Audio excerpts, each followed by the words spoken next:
Ô Vicente, peraí. Não era todo mundo que dispensava o índio na nossa história, não.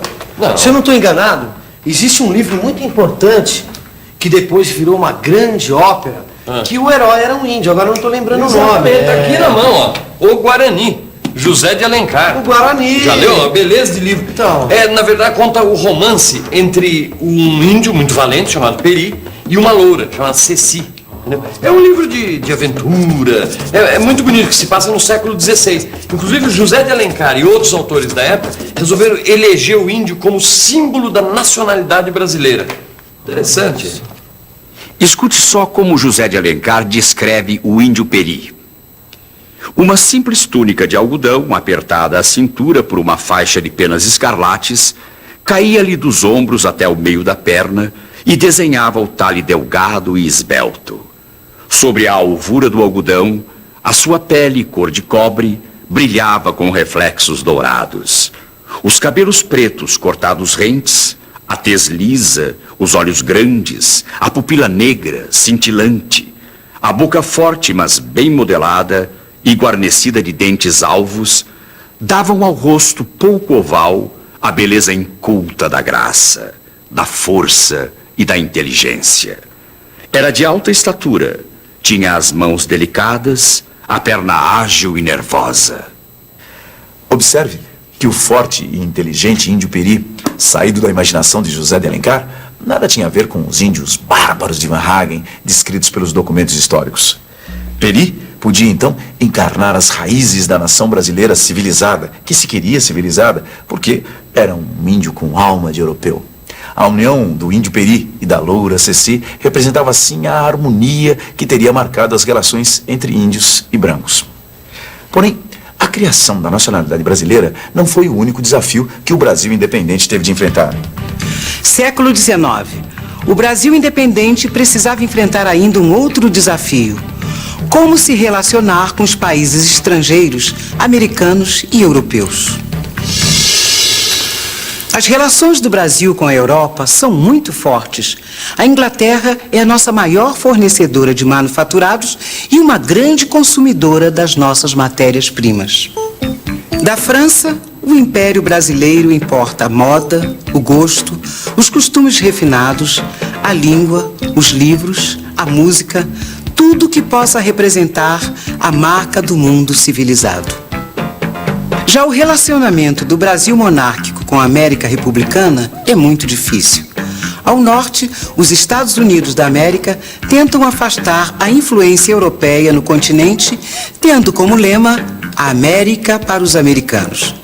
Para atrair a simpatia do Império Brasileiro, os Estados Unidos são o primeiro país do mundo a reconhecer a independência do Brasil. Durante o período regencial, vários políticos brasileiros veem nos Estados Unidos o modelo a ser seguido pelo Brasil. E com os nossos vizinhos do Sul? Você sabia que a rivalidade entre brasileiros, argentinos, uruguaios e paraguaios vai além do futebol? Na verdade, muita coisa sempre nos separou. Vamos lembrar? Desde o período colonial, o interesse português na região do Prata era grande. O objetivo de Portugal era tirar da Espanha o controle do comércio e das riquezas que circulavam pelos rios Paraná, Paraguai e Uruguai. Em 1821, por ocasião das lutas de independência da América Espanhola, Dom João VI anexou a banda oriental do Rio Uruguai ao Reino Unido de Portugal e Algarves. Durante 7 anos, a província Cisplatina, como passou a ser chamada, fez parte do território brasileiro. Em 1828, o Império Brasileiro, derrotado na guerra, foi obrigado a reconhecer a independência da Cisplatina, que se transformou na República do Uruguai. Até 1850, o governo brasileiro está mais preocupado com os problemas internos. Ou seja, o governo está preocupado em manter a ordem e preservar a unidade do território. A partir de então, com a casa sob controle, o Brasil resolve voltar a ter uma presença mais atuante na política do Prata. Enquanto a América Portuguesa conseguiu se manter unida e se transformou no Império do Brasil, o vice-reinado do Prata se dividiu em vários países republicanos: a Argentina, o Uruguai e o Paraguai. Pequeno país sem saída para o mar, o Paraguai, governado por ditadores, tem poucas relações com o exterior. Já a Argentina e o Uruguai, através dos portos de Buenos Aires e Montevidéu, dominam o comércio platino. Que interesses brasileiros estavam em jogo no Prata? O primeiro deles era garantir a livre navegação pelos rios da região. Eram muito difíceis as comunicações por terra entre o oeste das províncias de Santa Catarina, Paraná e Rio Grande do Sul, o sudoeste da província de Mato Grosso e as províncias do sudeste, em especial o Rio de Janeiro.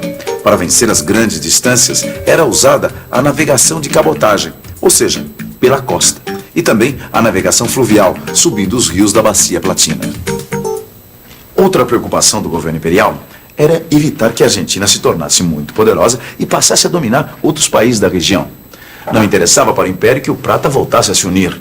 Isso seria uma ameaça à supremacia brasileira na América do Sul. Por várias vezes, o governo imperial interveio militarmente na Argentina e no Uruguai. O objetivo principal dessas intervenções era tirar do poder governantes argentinos e uruguaios que se colocavam contra os interesses brasileiros. Em 1851, com o exército sob o comando de Caxias, o Brasil declarou guerra ao uruguaio Uribe e ao argentino Rosas. A vitória brasileira assegurou que o Uruguai e a Argentina ficariam em mãos de políticos simpáticos ao Brasil.